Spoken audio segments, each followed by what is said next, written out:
बेरा सौफ्लंनानै न' सिङाव नायखोमाबाय थानायखौ हमनो थाखाय मोब्लिब थार सोंना दोननायाव राजु बर' मुंनि सुबुंनि जिउ खहा। हराव न' सिंनि थासारिखौ नायखोमानो बेरा सौफ्लंनानै नायखोमाबाय थायोमोन सोरबा दुथां सुबुङा आरो बेखौ हमनो थाखायनो मोब्लिब थार सोंना दोननायाव जिउ जोबदों राजु बर' मुंनि सुबुङा। बाक्सा जिल्लानि बरमायाव सर्ट सार्किट खालामना होनानै सासे सुबुंनि जिउ फोजोबदों। बाक्सा जिल्ला बरमा थानानि सिङाव थानाय मथुलि रिजार्भ मुंनि जायगायाव बे जाथाया जादों आरो बे सर्ट सार्किट खालामनायाव राजु बर' मुंनि सुबुंनि जिउ खहा जायो। जाथायनि सायाव फोरमायनाय बायदिब्ला थांनाय साननैसो सिगांनिफ्रायनो दुलाराय बर' मुंनि न'नि उनथिंनिफ्राय न'नि बेराखौ सौफ्लंनानै नायखोमाबाय थायोमोन होननानै फोरमायो आरो न' सिङाव बेबायदिनो बेराखौ सौफ्लंनानै सोर नायखोमा हरबाय थायो मोनथिनो मोनाखैमोन। बे जाथायनि सायाव दायनिगिरिखौ हमनो थाखायनो दुलाराय बर'आ न'नि उनथिंजाय मोनसे कारेन्ट थारखौ स्रोदै बोखोमानानै दोनो आरो बेयावनो राजु बर' मुंनि सुबुङा दुलाराय बर' मुंनि थार सोंखोमानानै दोननाय थाराव नांनानै जिउ जोबो। राजु बर' मुंनि सुबुङा दुलाराय बर' मुंनि सुबुङा अजद होनाय बायदिब्ला सिगांनिफ्रायनो राजु बर'आ बेबायदिनो समाजाव खामानि मावखोमाबाय थादोंमोन होनना फोरमायो। राजु बर' आरो दुलाराय बर' सानैबो मोनसे गामिनिनो थागिबिमोन आरो बे समाव बरमा पुलिस बिफाना दुलाराय बर'खौ राजु बर'नि जिउ जोबनायनि दायाव पुलिस बिफाना खानो हाबाय।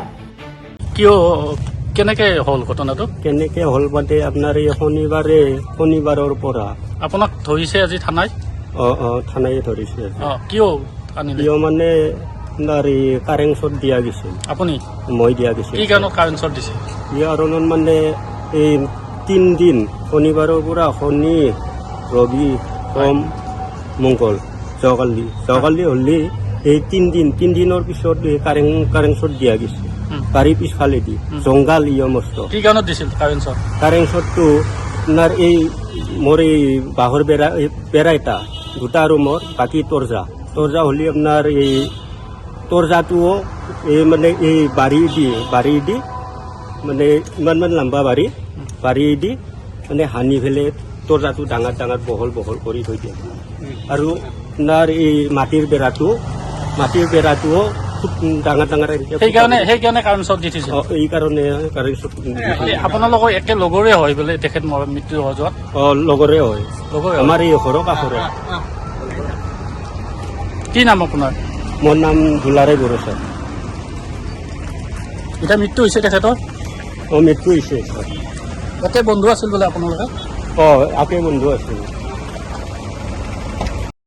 जादों माने सार दाख्लै शनिबारनिफ्रायनो दा दावराव दावसि दा हरनि भितरावनो सैमाया सोङो दाउआ गाबनानै गाख्र'नानै दाउआ थारमाने बिरसारजोबो जोबा जों आरो सारि मोनखांबाय जोंबो मेंना फैयो दुब्लिनिफ्राय हाजिरा खामला मावग्रा मानसि जोंबो ओमफ्राय दा मा फैयो मा मायो जोङो उथिनानै नायबोला मानसि गैया रावबो गैया ओमफ्राय थिग शनिबारनिफ्रायनो इदि जाबाय न'आबो बेराखौ गब्लं खालायबाय थायो।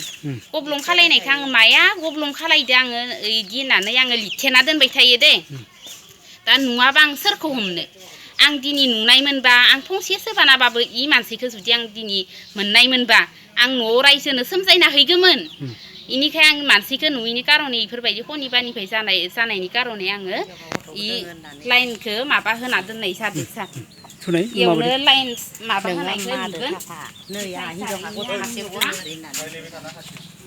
नैखिबो इयो ओरै फैदोंमोन हरदय फैनानै नै इयो खामि सामि बख'जोबना नाहरनो होननानै माबादोंमोन ना माइखै सेफायलांदो।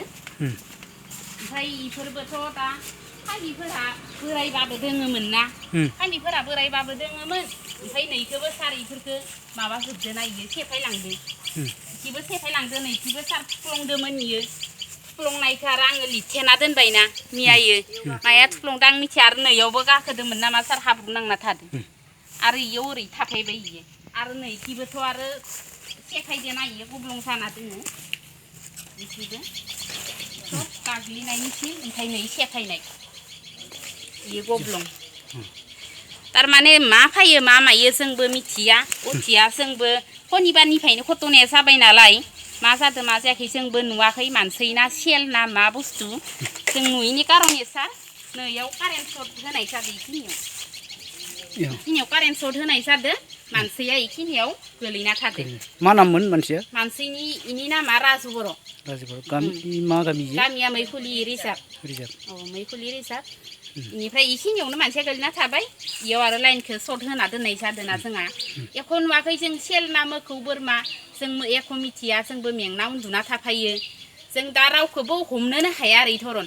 जोङो माबायावबो थानायावबो थांनानै जों केस होदोबाबो जों मानसिखौ मोनाबा सार बोरैहाय केसखौ हैनो आरो सिखावखौ पुलिसाबो बोरै हमफायनो इनि थाखाय जों केस होनाय जायाखै सार नङाबा आगोलावनो जों मानसिखौ नुनायबा केस होना दोनगौमोन आगोलावबो इदिनो आंनि न'आव हाबना सां सिङाव थादोंमोन इनो थानायनि कारने ओमफ्राय जा थादोबाबो जोङो इखौ हमाखैमोनबो जों रायदो जोङो नों इफोरबायदि फैनाङा दे जोंनि न' नोंहाबोथ' गथ' दोङो हिनजाव दोङो नों मानो इफोरबायदि सभाबा मानो हामा ना जों खुगादो रायदो सार इनिफ्राय इफोरबायदि घटनाखौथ' इ खालाय फैबाय थादो नामा जों मिथिया बेरा सेफायनायखौ इ बेरा सेफायनायखौथ' जों मिथियामोन सार मानसिखौबो नुवाखै हरदि हराव सैमाया सोङो दाउआ गाबो जों उथियो दा इफोरखौ माबोरै सेफायलांदो हरनि भितरावनो खालायलांदो नायो दा इफोरबायदि खालायबाय थानायखौ जों मानसिखौ नुयिखायसो सार इखिनियावनो होनाय जादों ना माबाखौ इ तारखौ कानेक्सनखौ लाइन कानेक्सनखौ इयाव होदो इयाव मानसिया गोलैबाय आरो इयाव गाखांना नायदोंमोन ना मायोबा इखि खुख्लं हरनायफोरा इयो सिना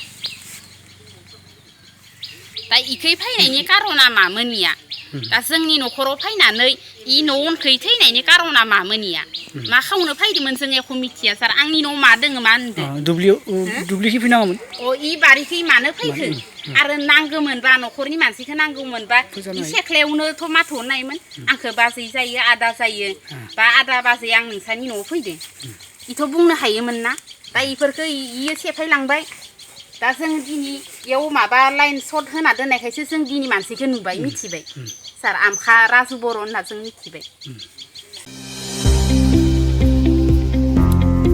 सोलोंथाइ बोसोर 2023-24 नि थाखाय फरायसाफोरनो गोदानै मुं थिसननाय लानानै फैदों क'क्राझारनि डक्टर सभा ब्रह्म मिउजिक आरो फाइन आर्ट्स कलेजआ क'क्राझार सहरजों नांजाबनाय हाब्रुबारियाव थानाय बिटिआरनि गंसेल' डक्टर सभा ब्रह्म मिउजिक आरो फाइन आर्ट्स सरकारि कलेजाव दायो फरायसाफोरनि गोदानै मुं थिसननाया अनलाइननि गेजेरजों सोलिगासिनो फरायसाफोरा क'क्राझार मिउजिक एन्ड फाइन आर्ट्स.in वेबसाइटआव थांनानै मुंखौ थिसननो हागोन 12 थाखो उद्रिसारनाय फरायसाफोरा bachelor of fine arts bachelor of music आयदानि थाखाय मुं थिसननो हागोन बे सरकारि कलेजाव मोजां सोलोंथाइजों लोगोसेयैनो हौवासा हिन्जावसाफोरनि थाखाय आलादा आलादायै हस्टेलनि खाबुबो दं गोसो गोनां फरायसाफोरा क'क्राझारनि डक्टर सभा ब्रह्म मिउजिक आरो फाइन आर्ट्स सरकारि कलेजाव गोदानै मुं थिसन्नोब्ला नैबे मबाइल नाम्बार 9085292451 आरो 93654912557 आव थोंजों सुलाद लानो हागोन